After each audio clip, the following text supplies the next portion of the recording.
اپنی طرف سے قرآن نہیں لائے تھے، کوئی اپنی طرف سے وہ مصاحف نہیں لائے تھے، اپنی طرف سے انہوں نے لوگوں کو ہدایات نہیں دی تھی کہ یہ چیزیں شامل کر دو. یہ سارا کا سارا نبی کریم صلی اللہ علیہ وسلم نے جو لکھوایا تھا انہی چیزوں کو حکومتی سرکردگی میں اہتمام کے ساتھ اکٹھا کر کے انہیں کمپائل کیا گیا. جی شیخ آپ کیا کہہ رہے ہیں، الف جو ڈلوایا تھا اس سے میننگ چینج ہو رہا ہے یا وہ صرف ایک رائٹنگ سٹائل تھا؟ مجھے یہ کلیئر نہیں ہو رہا. جو بسم اللہ میں جو الف ایڈ کروایا تھا اس کا کوئی لنگوسٹک چینج ہے؟ جیسے للہ سے تو میننگ چینج ہو جاتا ہے، یا وہ بس ویسے رائٹنگ سٹائل ہے؟ میں نے تو نہیں کہا کہ الف ایڈ کروایا تھا، میں کہہ رہا ہوں کہ بسم اللہ کی اصل کیا ہے. بسم لکھتے ایسے ہیں، میں یہ کہہ رہا ہوں بسم اللہ کی اصل یہ ہے. بسم باز بی کا مطلب ساتھ، اور اسم کا مطلب نام، ساتھ نام، یہ مطلب ہے. جب اس کو ہم ملا کر لکھتے ہیں تو اس کو ملا کر ہمیں کیسے لکھنا چاہیے؟ ہمیں اس کو ملا کر ایسے لکھنا چاہیے. کیا خیال ہے؟ جی ایسے لکھنا چاہیے، لیکن اس کو ایسے نہیں لکھوایا حضرت عثمان نے. ایسے کیوں نہیں لکھوایا؟ انہوں نے الف کے بغیر لکھوایا.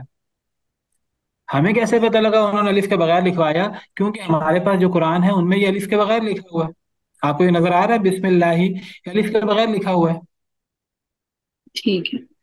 یہ لوگوں نے، آج کے لوگوں نے یہ الف کے بغیر اس طرح نہیں لکھ دیا کہ سیدنا عثمان بن عفان رضی اللہ تعالی عنہ نے جو قرآن کمپائل کروایا تھا حکومتی انہوں نے اپنی خلافت میں بڑے اہتمام کے ساتھ انہوں نے بسم اللہ کو ایسے لکھا تھا.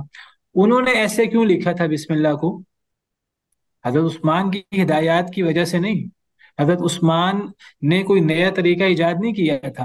حضرت عثمان نے اصل میں صحیفے منگوائے تھے حضرت حفصہ سے. حضرت حفصہ ام المومنین ہیں، نبی کریم صلی اللہ علیہ وسلم کی بیوی ہیں، حضرت عمر بن خطاب رضی اللہ عنہ کی بیٹی ہیں. ان کے پاس صحیفے موجود تھے، اور وہ صحیفے حضرت حفصہ کے پاس کہاں سے آئے تھے؟ کون بتائے گا؟ طلب سے آپ صلی اللہ علیہ وسلم. نہیں، حضرت حفصہ کے پاس حضرت عمر سے آئے تھے. حضرت عمر خلیفہ تھے. حضرت عمر کے پاس کہاں سے آئے تھے؟ حضرت ابو بکر سے آئے تھے. حضرت ابو بکر کے پاس کہاں سے آئے تھے؟ حضرت ابو بکر نے بھی اپنے دور میں قرآن کریم کو جمع کروایا تھا حکومتی سرپرستی میں.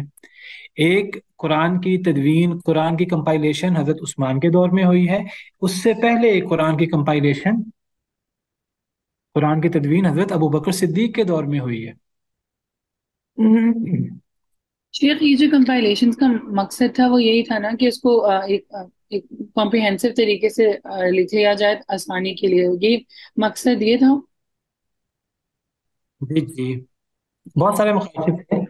اصل میں کچھ لوگوں نے بعض قرآن کے حصوں پر، بعض قرات پر اعتراض کرنا شروع کر دیا تھا. حضرت عثمان نے حکومتی سرکردگی میں دوبارہ اہتمام کے ساتھ قرآن کریم کو کمپائل کروا دیا، اگرچہ پہلے حضرت ابوبکر صدیق کے دور میں جمع ہو چکا تھا. جی جزاک اللہ. پہلے حضرت ابوبکر صدیق کے دور میں جمع ہوا تھا، اور اس کو جمع صدیقی کہتے ہیں. اس کے بعد حضرت عثمان کے دور میں ہوا تھا جس کو جمع عثمانی کہتے ہیں. یہ سیدنا علی رضی اللہ تعالیٰ عنہ کا قول ہے.